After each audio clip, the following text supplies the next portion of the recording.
본문에는 전무후무한 이야기가 기록되어 있습니다. 태양과 달이 머무른 사건입니다. 이 사건이 기브온 전투에서 일어났습니다. 기브온 전투의 내용은 이렇습니다. 여호수아서 9장에는 기브온 거민이 이스라엘과 화친했다는 내용이 나옵니다. 이 소식이 가나안 전역에 퍼져나갔고 이에 위기감을 느낀 여호수 족속의 예루살렘 왕 아도니세덱은 당시 가나안 전 지역에서 가장 강력한 세력을 형성하고 있던 아모리 다섯 왕, 즉 가나안 족속들의 다섯 왕을 결집하여 기브온 거민을 치려고 나왔습니다. 오늘 여기 본문에 1절에서부터 4절까지 보겠습니다. 그때의 여호수아가 아이를 빼앗아 진멸하되 여리고와 그 왕에게 행한 것 같이 아이와 그 왕에게 행한 것과 또 기브온 주민이 이스라엘과 화친하여 그 중에 있다 함을 예루살렘 왕 아도니세덱이 듣고 크게 두려워하였으니 이는 기브온은 왕도와 같은 큰 성임이요 아이보다 크고 그 사람들은 다 강함이라. 예루살렘 왕 아도니세덱이 헤브론 왕 호함과 야르뭇 왕 비람과 라기스 왕 야비아와 에글론 왕 드빌에게 보내어 이르되 내게로 올라와 나를 도우라. 우리가 기브온을 치자. 이는 기브온이 여호수아와 이스라엘 자손과 더불어 화친하였음이니라 하매. 이들이 이스라엘을 치지 않고 기브온 거민을 치려 한 데는 나름대로 이유가 있었습니다. 그것은 배신자에 대한 처벌로 인해서 다시는 이스라엘과 화친할 수 없도록 쐐기를 박자고 하는 것이고, 기브온 거민을 섬멸함으로써 그들과 화친한 이스라엘에게 타격을 입히자는 그런 뜻이었습니다. 이렇게 결집한 아모리 다섯 왕들은 휘하 군사들을 이끌고 기브온까지 진격해 들어갔습니다. 5절 말씀입니다. 아모리 족속의 다섯 왕들 곧 예루살렘 왕과 헤브론 왕과 야르뭇 왕과 라기스 왕과 에글론 왕이 함께 모여 자기들의 모든 군대를 거느리고 올라와 기브온에 대진하고 싸우니라. 위기에 처한 기브온은 재빨리 이스라엘에게 구원군을 요청을 했고, 이스라엘은 날쌘 군사들을 기브온으로 급파해서 기브온 외곽에서부터 기브온을 감싸고 있던 아모리 다섯 왕의 병사들을 기습적으로 공격하여 혁혁한 전과를 세우게 됩니다. 그뿐만이 아닙니다. 하나님께서 하늘에서 우박을 내리셔서 그들을 치심으로 칼에 죽은 자보다도 우박에 맞아 죽은 자가 더 많다고 그렇게 말씀을 하고 있습니다. 11절 보겠습니다. 그들이 이스라엘 앞에서 도망하여 베트론의 비탈에서 내려갈 때에 여호와께서 하늘에서 큰 우박덩이를 아세가에 이르기까지 내리시매 그들이 죽었으니 이스라엘 자손의 칼에 죽은 자보다 우박에 죽은 자가 더 많았더라. 또한 패주하는 이 적군을 쫓던 여호수아가 그 승리의 기세를 계속 이어가기 위해서 낮이 연장되기를 하나님 앞에 간절히 간구할 때 태양과 달이 멈추어서는 놀라운 기적이 일어났습니다. 12절 13절입니다. 여호와께서 아모리 사람을 이스라엘 자손에게 넘겨주시던 날에 여호수아가 여호와께 아뢰어 이스라엘 목전에서 이르되 태양아 너는 기브온 위에 머무르라. 달아 너도 아얄론 골짜기에서 그리할지어다 하매 태양이 머물고 달이 멈추기를 백성이 그 대적에게 원수를 갚기까지 하였느니라. 야살의 책에 태양이 중천에 머물러서 거의 종일토록 속히 내려가지 아니하였다고 기록되지 아니하였느냐. 그로 인해서 아모리 다섯 왕은 대패를 하게 되고 막게다굴에서 다 잡혀서 참수를 당하게 됩니다. 이것이 바로 그 유명한 기브온 전투입니다.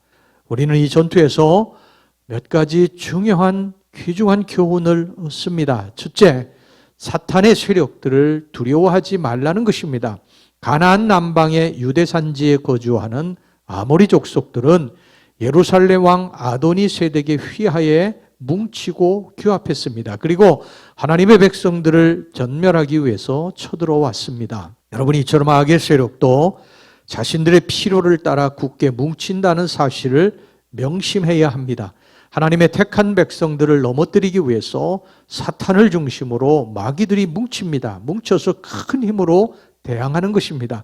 마치 성난 사자처럼 으르렁거리면서 달려듭니다. 베드로전서 5장 8절에 보면 너희 대적 마귀가 우는 사자같이 두루다니며 삼킬 자를 두루 찾나니 그렇게 말씀을 하고 있습니다. 그러나 여러분 두려워하지 마시기를 바랍니다. 이들이 뭉쳐서 쳐들어왔지만 하나님께서는 이스라엘 백성들에게 이렇게 말씀하셨습니다. 8절 말씀 봅시다. 그때 여호와께서 여호수아에게 이르시되 그들을 두려워하지 말라. 내가 그들을 내 손에 넘겨주었으니 그들 중에서 한 사람도 너를 당할 자 없으리라 하신지라. 하나님이 그들을 우리 손에 넘겨주셨다고 그랬습니다. 두려워하지 말라고 하십니다. 우리의 싸움은 승리가 보장된 싸움입니다. 이미 승리가 보장된 싸움을 믿음으로 나아가서 확인하는 것입니다. 우리 인생에 아무리 큰 험산줄령이 놓여져 있다 할지라도 사탄을 중심으로 마귀들이 우리를 넘어뜨리기 위해서 가진 모함과 유혹과 시험을 할지라도 우리는 하나님만 놓지 않으면, 하나님만 붙들고 끝까지 나아가면 반드시 승리할 줄로 믿습니다. 그 다음에 둘째로 도우시는 하나님의 손길을 믿고 의뢰하라는 것입니다. 이스라엘 군사들은 누굽니까? 바로 하나님의 군대들입니다. 고대 전쟁은 신들의 전쟁입니다. 그들이 믿는 신을 의지해서 싸우는 전쟁이에요. 만약 이스라엘 군사들이 패하면 그것은 곧 하나님의 패배입니다. 그러므로 전쟁에는 항상 하나님이 앞장서서 싸우셨습니다.